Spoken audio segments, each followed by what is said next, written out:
नमस्कार, मैं हूं आशुतोष और आप देख रहे हैं एमपी राउंडअप। भोपाल का सारिक अहमद उर्फ सारिक मछली आजकल काफ़ी चर्चा में है। चर्चा की कई वजहें हैं। सारिक पर रेप के आरोप लगे, ब्लैकमेलिंग के आरोप लगे, सरकारी ज़मीनों पे कब्जे के आरोप लगे, लव जिहाद के आरोप लगे। आरोप तो ये भी लगे कि सारिक मछली को कुछ बीजेपी के बड़े नेता संरक्षण देते हैं। हालांकि सारिक मछली के अवैध कब्जे पर सरकार ने बुलडोजर चलाया। सीएम मोहन यादव ने तो ये भी कह दिया कि कोई भी किसी से कोई रिश्ता हो, किसी मंत्री के साथ रिश्ता हो, लेकिन अगर वो गलती करेगा तो भुगतेगा। आज हम इसी बात को लेकर के चर्चा करेंगे एमपी राउंडअप में। हमारे साथ जुड़े हैं एमपी के वरिष्ठ पत्रकार अरुण दीक्षित जी। अरुण जी, आपका बहुत बहुत स्वागत है एमपी राउंडअप में। धन्यवाद जी, मेरा पहला सवाल है कि आप भोपाल के रहने वाले हैं। भोपाल के लगभग हर चर्चित शख्स के बारे में आपको जानकारी होगी। तो ये सारिक मछली आखिर इतना बड़ा साम्राज्य कैसे खड़ा कर लिया? सवाल आपका बहुत बड़ा सवाल है। सही बात तो यह है आशुतोष जी कि शारिक के पिता शरीफ नाम था उनका, शरीफ अहमद।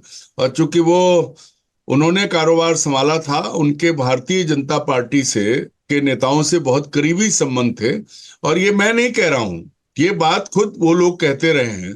तो शरीफ भाई मछली वाले ऐसे भोपाल में मशहूर थे। तो उन्होंने पहले मंडी में मछली बेचते थे और उसके बाद दशकों में उन्होंने बढ़ते बढ़ते बढ़ते बढ़ते मध्य प्रदेश के आसपास के सारे डैम, तालाब सब उनके कब्जे में चले गए और मछली से वो मगरमच्छ बन गए। उनका दायरा बढ़ा और उनका तो अब देहांत हो गया, वो अब नहीं है, लेकिन उनके भतीजे और उनके बेटे शाहवर मछली या यावर मछली, क्या ऐसा नाम है, एक शारिक मछली, ये सब जो हैं, इन लोगों ने न सिर्फ मछली, उसके साथ साथ जिसको कहे जिंदा मछली, ड्रग्स, सब कुछ किया है।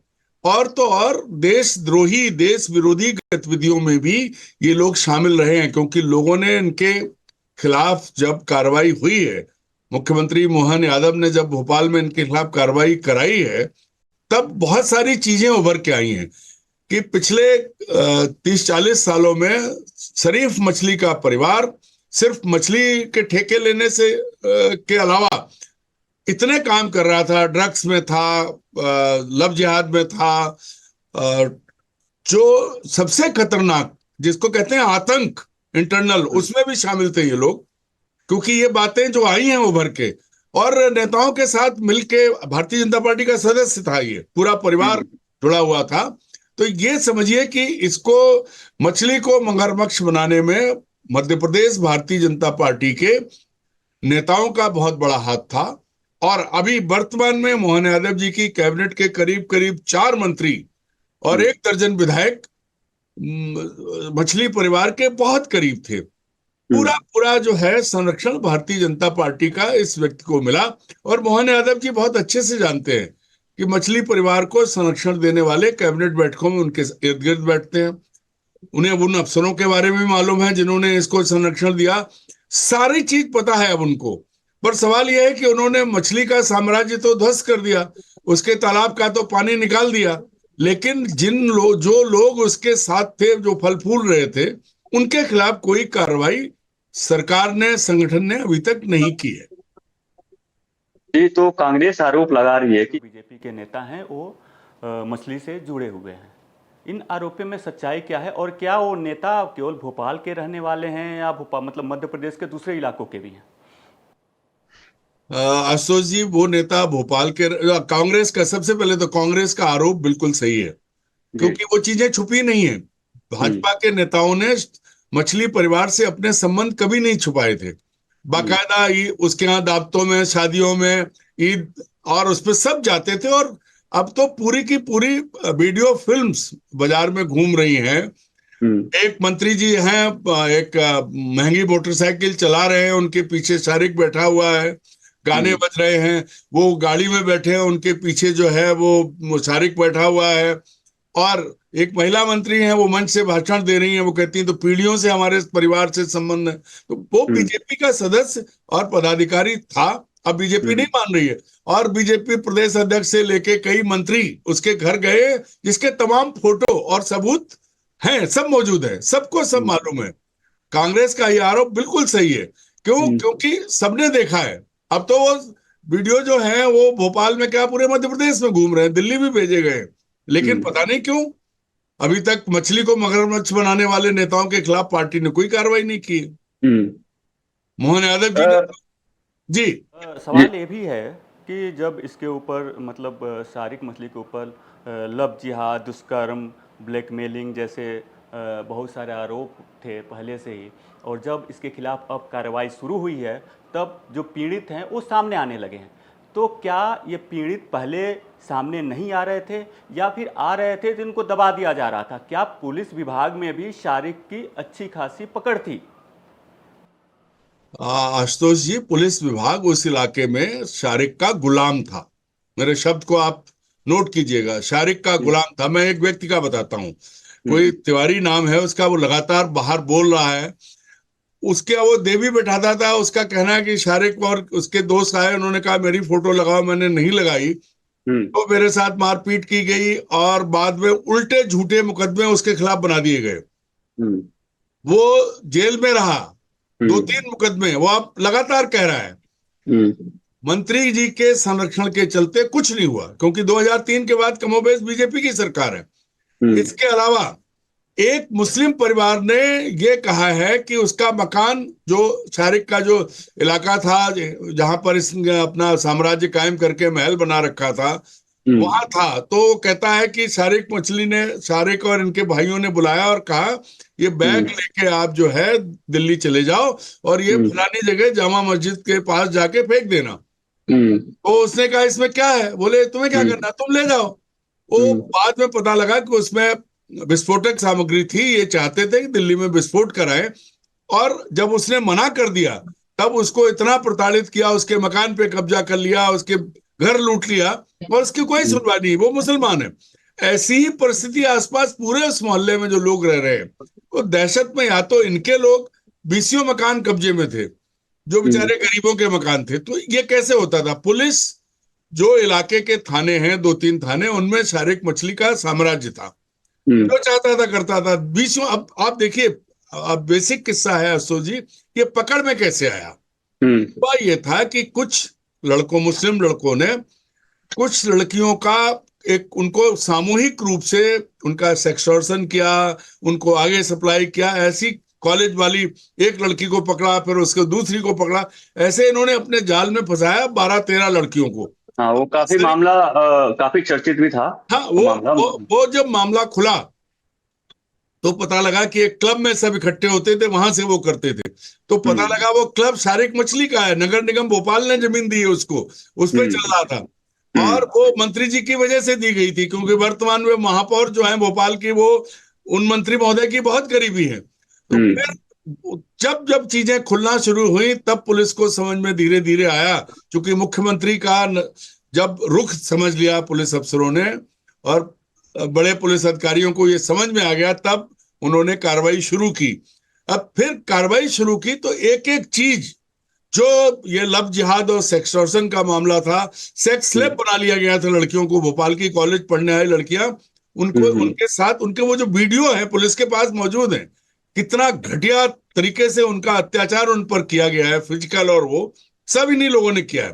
तो वो उसका जब खुला तब पता लगा कि ये तो ड्रग रैकेट भी है, इसमें तो एंटी नेशनल एक्टिविटीज भी हैं, और जो उसकी आलीशान कोठी, वेयर हाउस और जाना पूरा साम्राज्य, अरबों रुपए की जमीन है वो, जिसका पूरा अवैध कब्जा था, वो सरकारी जमीन थी। हाँ, मैं इस सवाल पे आऊंगा। मैं जब शारिक मछली पे इतने आरोप थे तो आखिर उसने सरकारी जमीन पर कब्जा कैसे कर लिया? क्या नगर निगम को इसके बारे में कोई जानकारी नहीं थी क्या? आरोप तो अब आए सामने, पहले तो वो मंत्री का करीबी था, भाजपा का नेता था। क्योंकि आप देखिए, मछलियों के जो तालाबों के ठेके, डैम के ठेके, कहार भोई जिनको कहते हैं, हाँ, इनके लिए सरकार ने नियम बनाए हैं। लेकिन अभी कल जो है राष्ट्रीय मानव अधिकार आयोग के सदस्य देवास में गए या और एक तालाब उन्होंने, जिसपे इन्हीं लोगों का कब्जा है, इन्हीं के गैंग का, इन्होंने फर्जी समितियां बना के सारे आसपास के डैम कब्जे में लिए और मछलियों का जो कारोबार, अब औने पौने में ठेके मिले, उसके बाद उनको जो आमदनी हुई, इसलिए ये मगरमच्छ बन गए, इतना बड़ा दायरा बढ़ गया। और हर गतिविधि, हर एंटी नेशनल एक्टिविटी मछली परिवार कर रहा था। देश भर के टेरर गैंग से उनका कांटेक्ट है, पुलिस अभी नहीं बता रही है। क्यों? क्योंकि ये सारी चीजें पुलिस पे आएंगी, पुलिस भी अब छिपा रही, पता सब है पुलिस को, जांच कर रही है, उसको दायरे में ला रही है, लेकिन मीडिया तक ये बातें नहीं पहुंचा रही। क्यों? कश्मीर से कन्याकुमारी तक टेरर लिंक भी है इसका।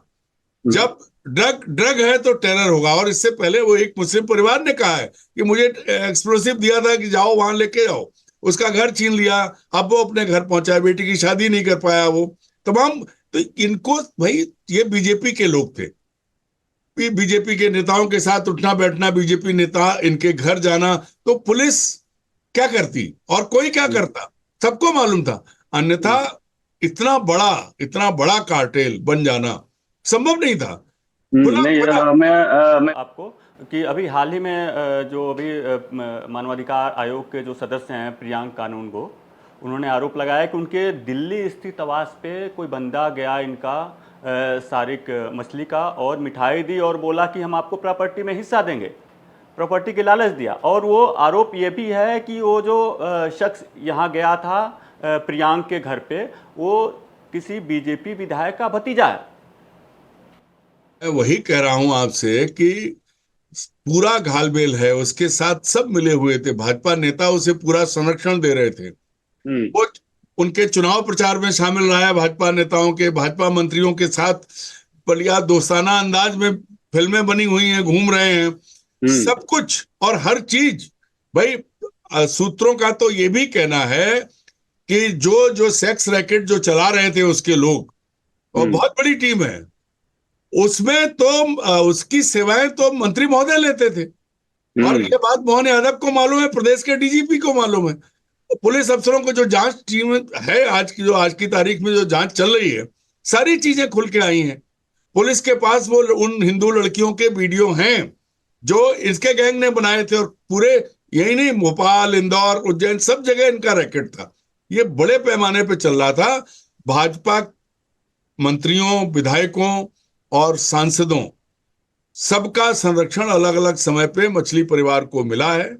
एक पूर्व मुख्यमंत्री का भी नाम आता है, चूंकि वो अब दुनिया में नहीं है इसलिए कोई, लेकिन उनके परिवार से जुड़ी महिला मंत्री आज मंच से कहती है कि हमारे पुराने संबंध है। चलिए अब आखिरी सवाल आपसे पूछेंगे कि शारिक मछली को जिन्होंने संरक्षण दिया, उनके खिलाफ सरकार का कोई कार्रवाई करेगी, संगठन कोई कार्रवाई करेगी, बीजेपी कुछ करेगा उसको लेकर के?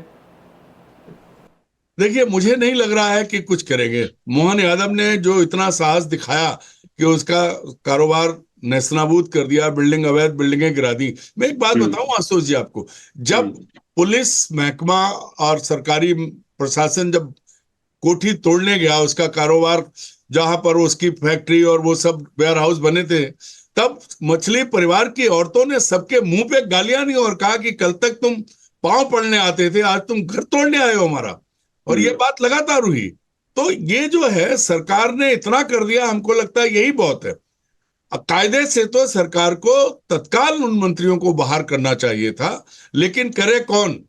क्योंकि पूरा संगठन और पूरी सरकार मछली से जुड़ी हुई है, तो सब उसमें शामिल है, सबने जो है मछली का आनंद लिया है। तो सारिक मछली से मगरमच्छ इसीलिए बना। देखिए, भोपाल राजधानी है, कोई आप आदिवासी इलाका नहीं है। आप सोचिए, राजधानी के भीतर सेक्सटॉर्शन हो रहा है, लब जिहाद चल रही है, जमीनें कब्जा हो रही हैं, लोगों के मकान कब्जे किए जा रहे हैं, चारों तरफ अवैध ढंग से बांधों पर कब्जा किया जा रहा है, और ड्रग का बड़ा कारोबार किया जा रहा है। ड्रग कारोबार के साथ साथ एंटी नेशनल, मतलब वो तो मुसलमान जिसने अखबार में छपा था, बड़े अखबार में, कि उसने कहा कि मुझे ये कहा कि लेके जाओ, जाने कितने गरीबों को ये इस्तेमाल कर रहा था धमका के। तो कहां कहां है इसकी, तो कायदे से इसकी व्यापक जांच होनी चाहिए। क्योंकि जो, एक बात बताऊं आपको, भोपाल में कश्मीर के बहुत लोग रहते हैं, मैं ये नहीं कहता कि हर कश्मीरी आतंकवादी है, एंटी नेशनल है, लेकिन जो जानकारी मेरे पास है वो ये है कि ड्रग्स के मामले में ये south to north, east to west, सब जगह पूरा कारोबार चला रहा था। और आप याद करिए, भोपाल में अभी थोड़े दिन पहले, कुछ महीने पहले, राजधानी में एक फैक्ट्री पकड़ी गई थी, अभी फिर एक पकड़ी गई है। तो चारों तरफ ड्रग्स ड्रग्स का कारोबार फैला हुआ है, राजधानी में तो बहुत ज्यादा है। अब क्या करेंगे मुख्यमंत्री मोहन यादव जी, चूंकि वो गृह मंत्री भी है, मुख्यमंत्री भी है, और कई मंत्रालय उनके पास हैं, तो अब उनकी ओर सबकी उम्मीद से नजरें लगी हुई हैं कि वो मछली परिवार का साम्राज्य तोड़ने के बाद जो राष्ट्र विरोधी गतिविधियां थी उनको कब एक्सपोज करवाएंगे, कब ये बताएंगे कि किसने किसने उसका साथ दिया। क्योंकि जो उसकी टेबल पे बैठ के मछली खाते रहे हैं, उन्हें ये जरूर पता होगा कि आरडीएक्स और क्या क्या चीजें जो चल रही है, ड्रग्स, ये कहां से कहां तक गए हैं। बहुत बड़ा मामला है ये। तो आपका बहुत बहुत धन्यवाद अरुण जी, एमपी राउंडअप में जुड़ने के लिए। एमपी राउंडअप में आज बस इतना ही। मध्य प्रदेश से जुड़ी तमाम बड़ी खबरें देखने के लिए देखते रहिए एमपी तक।